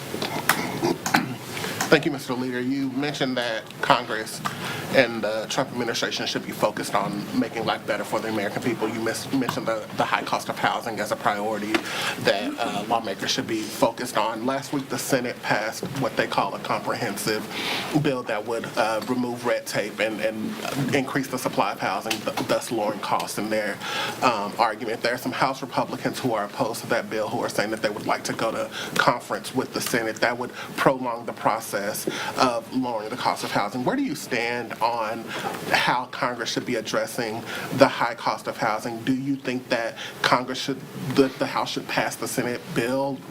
How do you reconcile where we are with housing, and what's your message to the American people who are saying we need relief when it comes to rent, when it comes to mortgage, and there's a bill that's ready to be passed that's just languishing in the House? Well, there's a lot that needs to be done in the area of housing. We're going to need to build millions of additional units over the next few years that the American people could afford. Millions of additional homes and houses and apartments. Now, the bipartisan bill that left the House is different than the bipartisan bill that just passed the Senate, and I believe that the two need to be reconciled. And the conference committee approach is the established vehicle for that to happen. I haven't had any conversations with Mike Johnson about what his intentions are, but clearly there were provisions that were bipartisan in nature, championed by House Democrats in the bill that left our chamber, that didn't make it into the final version of the bill that left the Senate. And so I'm going to continue to support the efforts of Maxine Waters and House Democrats to get some of those provisions back into any final legislative product before it makes it to the president's desk. Thanks. Thanks, Mr. Leader. The next deadline for reauthorization is next month. Of course, that's FISA. Speaker Johnson has said that he's going to try and pass a clean extension. Have House Democrats had a discussion on where they are on that? Is that something that you all would likely support? We haven't had a caucus-wide discussion on it. Of course, the top Democrat on the Intel Committee, Jim Himes, has articulated one position. Jamie Raskin and Judiciary Committee Democrats, and I'm a former Judiciary Committee Democrat, have articulated a different position. And what you can expect is that every single Democrat will oppose the rule. And then we'll see where we go from there. It's clear that FISA reforms are necessary. Some improvements were made under the prior administration, but we're dealing with a very different dynamic in terms of the national security folks at the helm with respect to Donald Trump. In fact, these folks haven't even explained what the imminent threats were relative to Donald Trump's decision to strike Iran and get us involved in this reckless war of choice that's costing billions of dollars a day in taxpayer money. They haven't presented any evidence that there was an imminent threat. Even their officials who are testifying on the House side today and testified in the Senate yesterday. So there's a lot of questions that the Trump national security apparatus are going to have to answer, in our view, before there's a decision to move forward with a straightforward extension of 702. Thank you, Mr. Leader. Yesterday, in his confirmation hearing, Senator Mark Wayne Mullen said that if he were to lead the Department of Homeland Security, he would defend the law requiring judicial warrants to enter private property, and he would not send federal law enforcement to polling sites unless there was an active threat. This marks a very stark departure from Noam's leadership at DHS and answers some key requests from Democrats in their negotiations. What is your reaction to his statements, and in conjunction with the latest White House offer, do you think that this will bring any movement to negotiations to fund the department? Well, the senator's statement as it relates to judicial warrants is very different than what Speaker Johnson and the Republican position has been in the House, and so that's going to have to be reconciled. Our view is, of course, that judicial warrants must absolutely be required under law with specificity before ICE agents can just break into the homes of the American people or law-abiding immigrant families and rip them out of their homes, often in the middle of the night, sometimes in the freezing cold. That's all outrageous and unacceptable. With respect to sensitive locations, our view is very clear, hard line in the sand. No ICE activity at sensitive locations, which include, but are not necessarily limited to, schools, houses of worship, hospitals, and polling sites. No reason whatsoever for Trump's mass deportation machine, which is violent and extreme, to conduct any activity anywhere near any of those sensitive locations. And we'll need more than a simple statement at a confirmation hearing. We need that ironclad built into the law. We've heard Trump nominees regularly give testimony at a confirmation hearing and then become cabinet secretaries and do the exact opposite. There are a lot of examples of that, including what Pam Bondi's doing right now, where she said she would not target members of the media. She would not weaponize the Department of Justice. She would not go after perceived political opponents. And she's now done the exact opposite. A growing number of your members are introducing legislation to regulate prediction markets, saying that they're basically unregulated gambling markets. I know that you have a lot of priorities on your plate, but I'm wondering how much urgency you think this issue demands right now. Well, first question, what did the prediction markets say about Democrats taking back the House in November?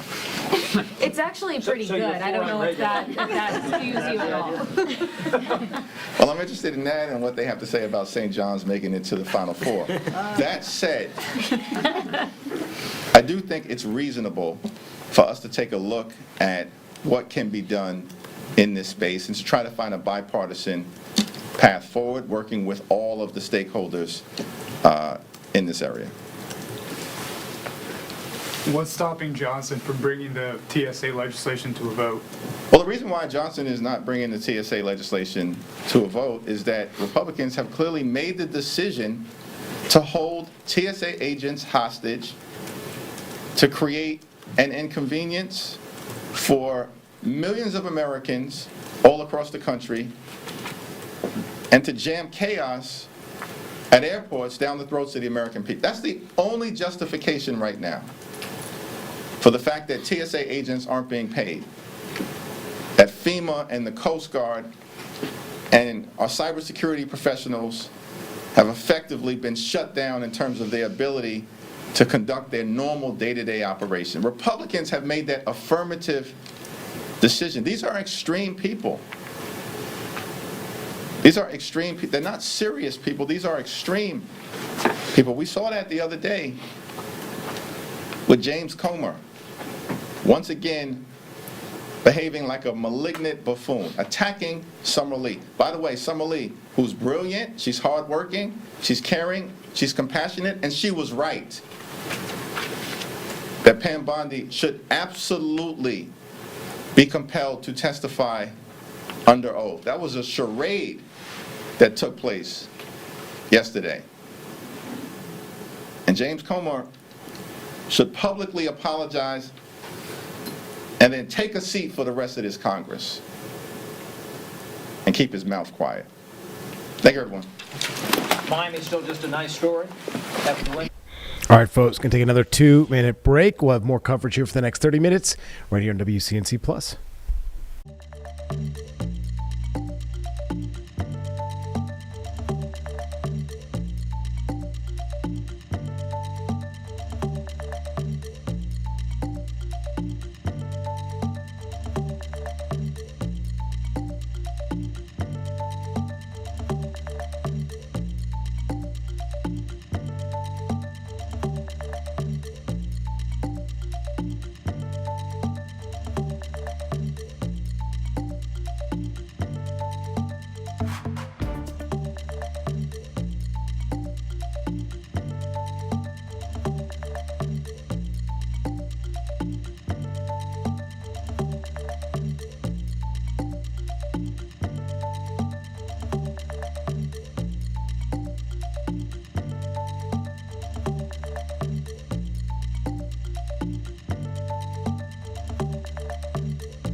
All right, everyone, welcome back.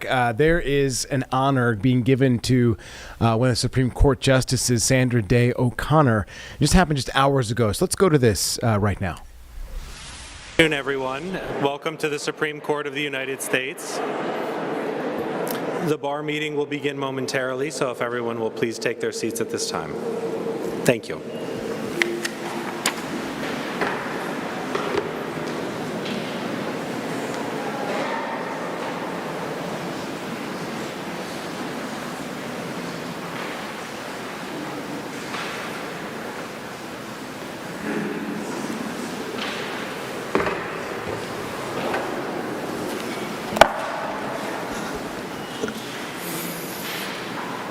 Members of the O'Connor family, members of the court, and members of the bar.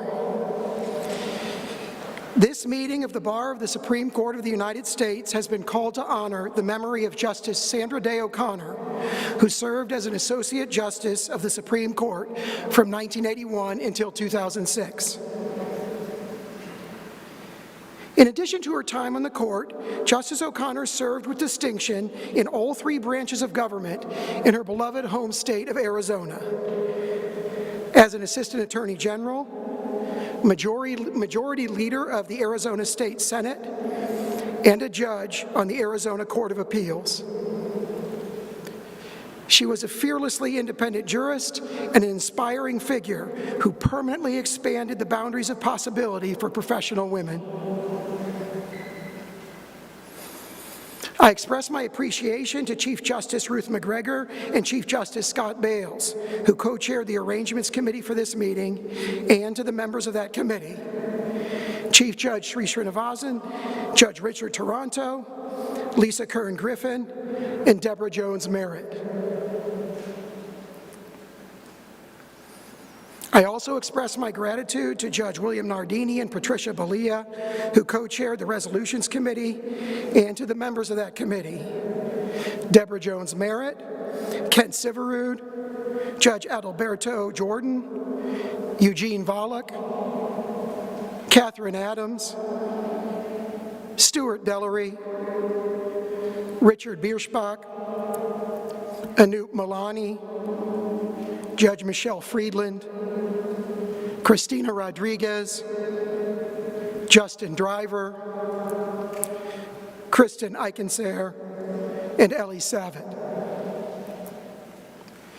The meeting today will be chaired by Chief Justice McGregor, and Scott Harris will be the secretary. I now turn the podium and the meeting over to Chief Justice McGregor.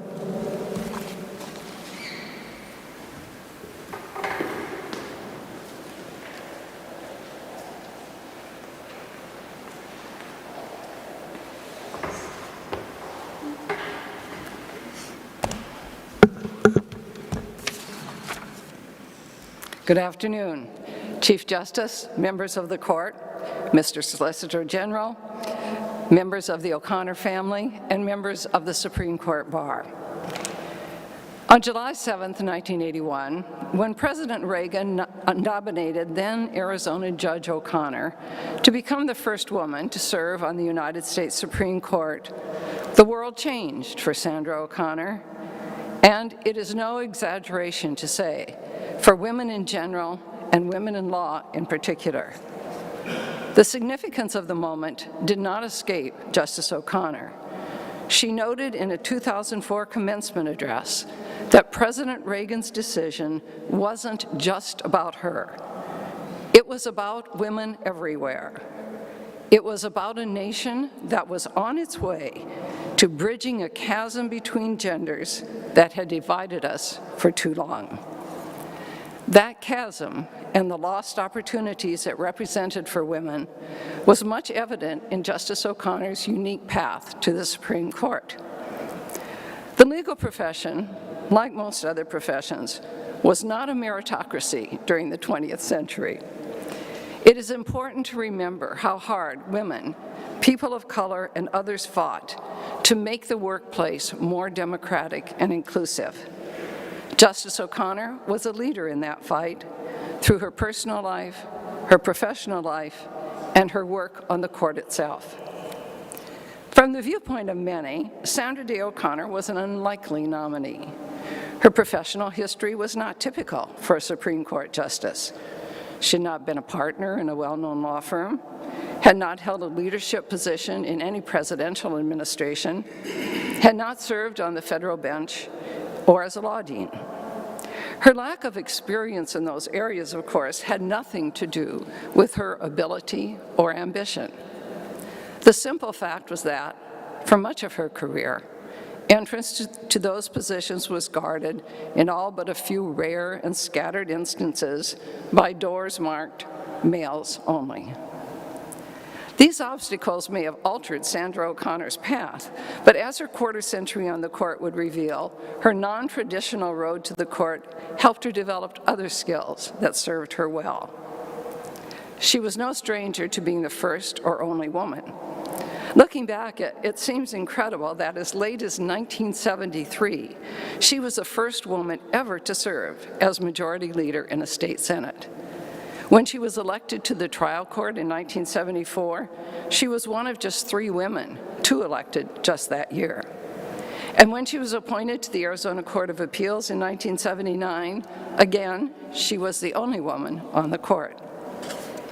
Because of her own experience with discrimination and her battles against the feminine stereotype, she understood the challenges faced by others. In an early opinion, she wrote that if the statutory objective is to exclude or protect members of one gender because they are presumed to suffer from an inherent handicap or be innately inferior, the objective itself is illegitimate. Her years in the Arizona State Senate also proved useful. She knew from personal experience how the political branches of government operate and how they can and should interact with the judicial branch. She understood the legislative process and the challenges of statutory interpretation in a way that few professors and judges can emulate. And she brought to the court her unique experience as a state trial court judge, which allowed her to understand our justice system at its most basic level, where laws and court proceedings directly impacted the people in front of her. And her various work experiences were not the only factors that underlay her success as the first woman on the Supreme Court. During her first term, our group of law clerks, Brian Cartwright, Debbie Merritt, John Dwyer, and I, benefited not only from our front seat to history being made, but from the opportunity to learn from the justice in ways that applied far beyond the august walls of the court. Growing up on the remote Lazy Bee Ranch in Arizona, as you know, she often referred to herself as a cowgirl from eastern Arizona, indelibly shaped her approach to life and work. She credited growing up on the ranch with developing a sense of independence and a work ethic evident throughout her life. No job was too hard to undertake, and no job was too small to do well. And we received a master's course in using time wisely, as the justice dealt during her first term not only with the work of the court, but also with unremitting public scrutiny. Thousands of letters from members of the public, all of whom expected a response. Daily, unscheduled visits to her chambers from those who knew her well and those who did not. And the expectation that she could be everywhere, everything, all at once. We saw the justice manage a seemingly unmanageable schedule through her uncanny ability to focus on whatever was most important at the moment, to finish that job, and then move on. We saw the justice always make time for her family and friends, no matter the other calls on her time. You will hear more about the transformative experience of serving as a law clerk to Justice O'Connor. Allow me to close by saying that describing her work as a public servant as tireless relies upon a word both overused and too puny to capture the magnitude of her efforts to protect our justice system and to leave this world a bit better than she found it. We are all in her debt. I turn now to comments from other O'Connor law clerks. The Honorable Shri Srinivasan, Chief Judge of the United States Court of Appeals for the District of Columbia Circuit, the Honorable Richard Toronto of the United States Court of Appeals for the Federal Circuit, Professor Lisa Kern-Griffin of Duke University School of Law, and the Honorable Scott Bales, former Chief Justice of the Arizona Supreme Court. We represent the 112 law clerks who served with Justice O'Connor and will attempt, in a relatively short time, to provide some understanding of the extraordinary woman with whom we worked and the honor and joy we experienced from serving as her law clerks. Judge.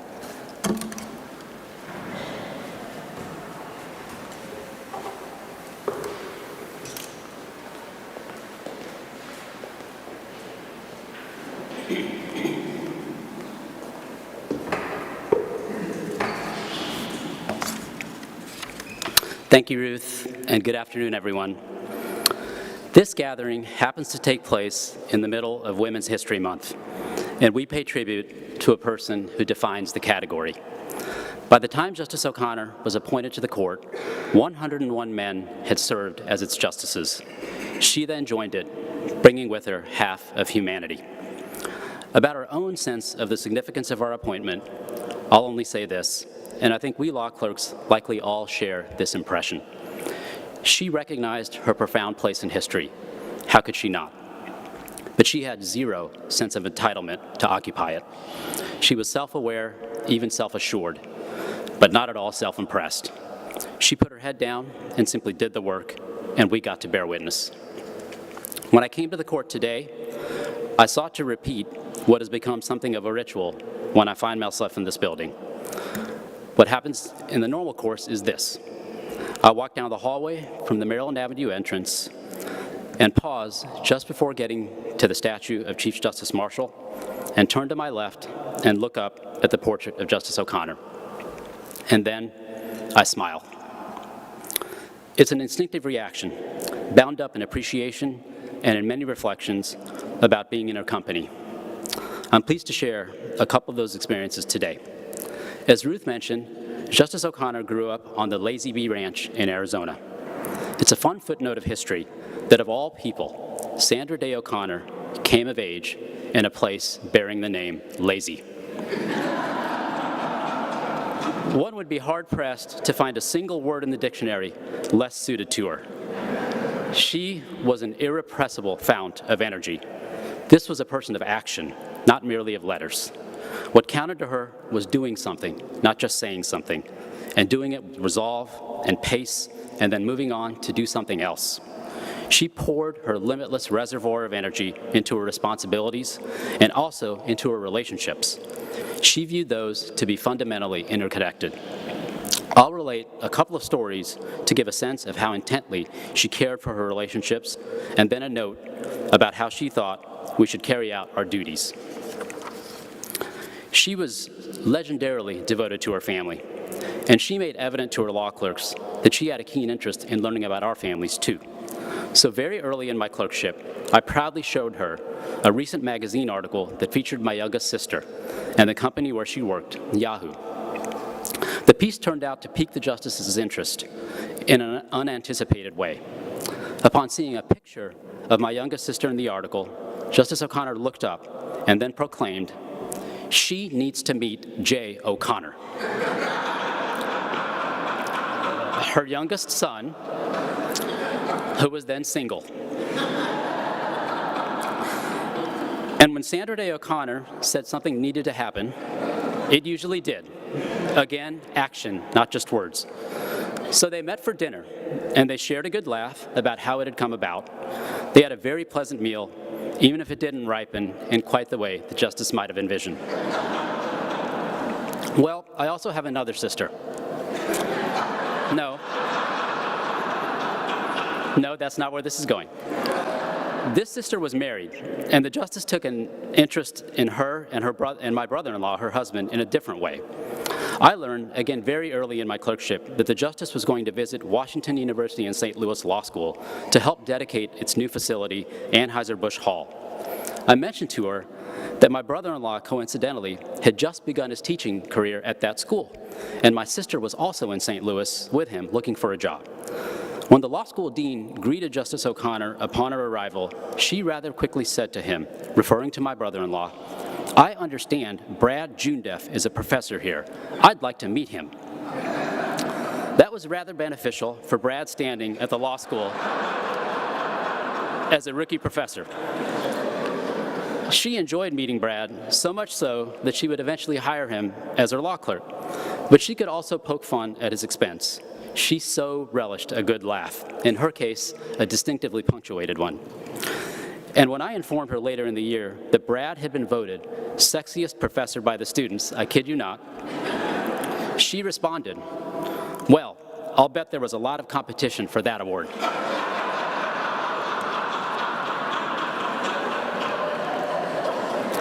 In true Justice O'Connor form, she also met and promoted my sister during a St. Louis visit. At a banquet dedicating the new Anheuser-Busch Hall, she asked that my sister come to the head table to introduce herself.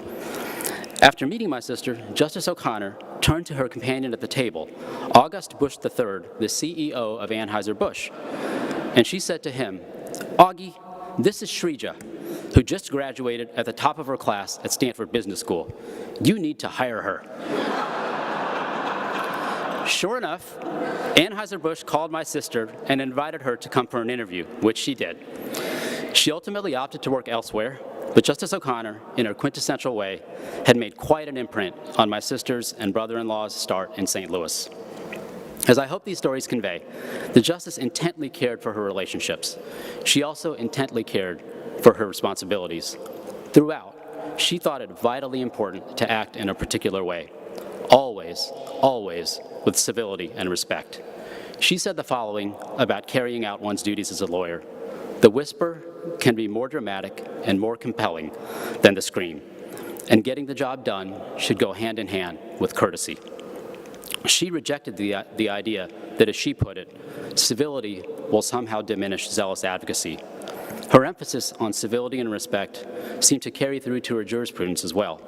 In her key opinions addressing principles of federalism and the separation of powers, she viewed the relationships between the states and the federal government and between the federal branches as ones that should be marked by mutual respect and a lack of institutional overreach. Finally, a word about the justice's storied fortitude, her toughness. She certainly displayed it in confronting her own health challenges. And while she was a person of extraordinary warmth, she did not value drama. A lengthy Time magazine profile of her at the outset of her tenure wondered about her potential effect on the court. And then it said this about her time in the Arizona Senate. As Majority Leader, she learned to use both tact and toughness to cajole her colleagues into achieving consensus on divisive issues. A last anecdote captures that quality. At the end of the legislative session, then Majority Leader O'Connor wanted to pass a bilingual education bill. She met with resistance from the chairman of the House Appropriations Committee, with whom she had a bit of a testy relationship.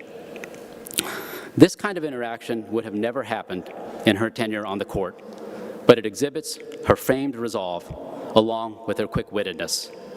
The chairman's frustration boiled over at some point along the back and forth, and he exclaimed, "If you were a man, I'd hit you in the nose." She replied, "If you were a man, you could."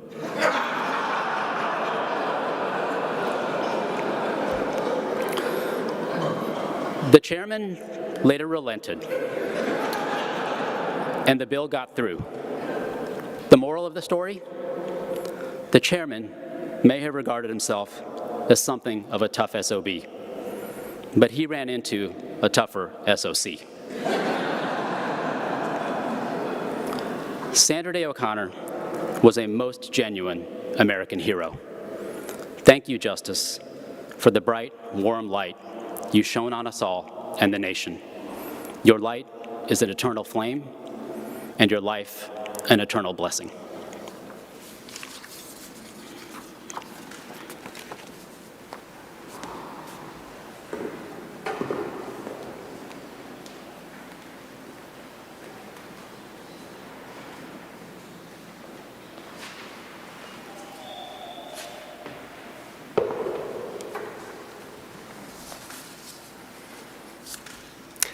I offer a personal perspective on what it was like seeing SOC. My remarks are about SOC as justice, but not about individual cases and results. My perspective derives from, for me, the life-changing privilege of interacting with SOC in two ways, as one of her law clerks in her third term, and later as a practitioner before the court for most of her tenure. I see SOC, above all, as an institutional standard bearer. She valued core standards of the institution, exemplified them for a quarter century, and passed them forward.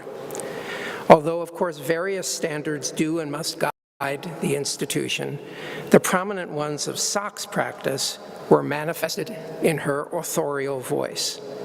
That voice was rarely in the grand or instructional style. It was rather in the grand tradition of the lawyerly voice that embodies virtues internal to the integrity of law in our republic, including straightforward, sober, concrete, substance-focused reasoning, presented as much as possible in window-pane-like prose. Using that voice to speak in accordance with the important constraints of the institution, SOC, I think, was a lawyer's justice, the way an attorney can be a lawyer's lawyer. When I was clerking for her, what this meant for our writing and our day-long Saturday group sessions to discuss the next week's 12 cases was this: be concrete and tightly reasoned. Pay attention to the hierarchies and weight of authorities and the solidity of premises. Value correctness over simplicity, but work to make the complex clear. Try to state things to help guide future lawyer and judge readers. Keep an ear out for what might seem too passionate, too rhetorical or slogan-like, too arcane or philosophical or abstract, too reliant on shaky premises, too policy-driven.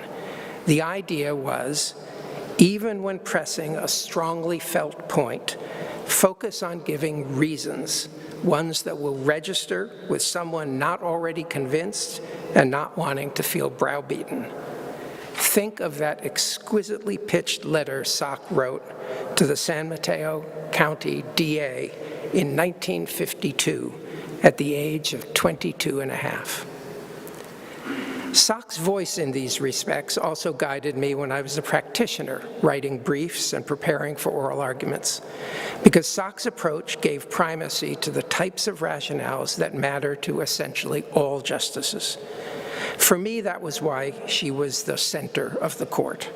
I would test possible formulations by imagining I was talking to her and envisaging whether her reaction, spoken or facial, would be, "What does that mean?" or "That's a stretch, isn't it?"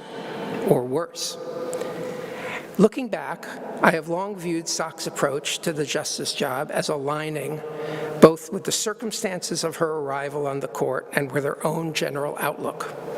Her appointment as the first woman to serve as a justice mattered distinctively because the institution she joined is prized.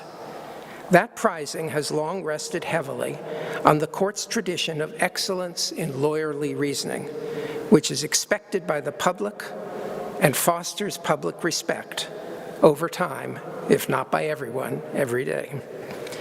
The institution and our nation were therefore, I think, well served by Sock's dedication to excelling at that approach.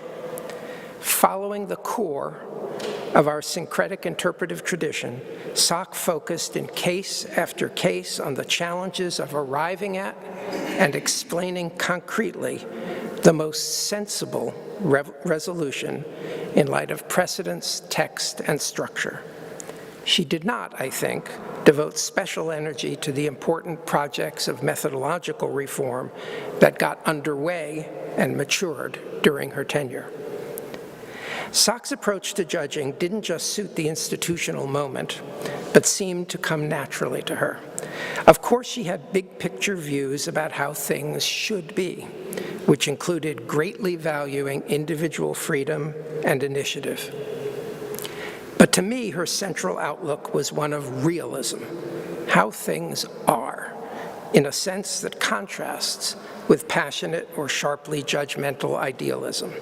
She saw clearly and did not flinch at the mix of the wonderful and the terrible in the world, whether from nature or humanity. She shared an outlook of our founders, captured in the observation that they made a revolution of sober expectations. I saw her realism about life in her sense of humor, in her plain-spoken descriptions of people's behavior and different perspectives, and in how she lit up most any room she was in, making everyone feel that this was the place to be just then. I saw it, too, in her evident fortitude in making needed decisions, even when uncertainties remained, a hard task made easier, on the whole, by the knowledge that she was not acting alone or for all time, but within an ongoing institution. Methodologically and substantively, an aspect of Sock's sobriety of expectations was, I think, a pervasive recognition that resolutions of difficult issues in both non-judicial and judicial decision-making are intrinsically experiments in finding what will suffice in a messy world. I see this recognition not only in Sock's voice, but also in her emphasis on the importance of state-level decision-making, of maintenance of social order, including by effective criminal law enforcement through fair process, and of education in civics, her great last public project. And I see it in how, in her opinions on many legal issues, Sock regularly included qualifiers, safety valves, or other markers of tentativeness to lessen the preempting of the future. She knew that not all experiments succeed, and that some will be modified or even ended by the inevitable reassessments. In my experience, Sock found ways on occasion to nudge her clerks forward in post-clerkship life. As we made our own choices, she was capable, too, in the way of a loving parent or mentor, of conveying disagreement if the need arose. Here's my example. One day, after I had not seen Sock for a period, My wife and I attended an event at which Sock spoke, and after her talk, we approached her to say hello. Sock looked at me, noticed my newly grown beard, turned to my wife and said to her, "You let him do that?" I can't reproduce the voice, but I hear it plainly in my head, as many here likely do as well. My own debt to Sock is beyond evaluation. So too for the public in a less personal and therefore more lasting way. Today we recognize together what I and so many others have long recognized, that Sock lived a grand public life, rendering the most honorable service to our nation. Through her commitment and practices, she conserved and burnished the traditions of this great institution. Her memory is a blessing.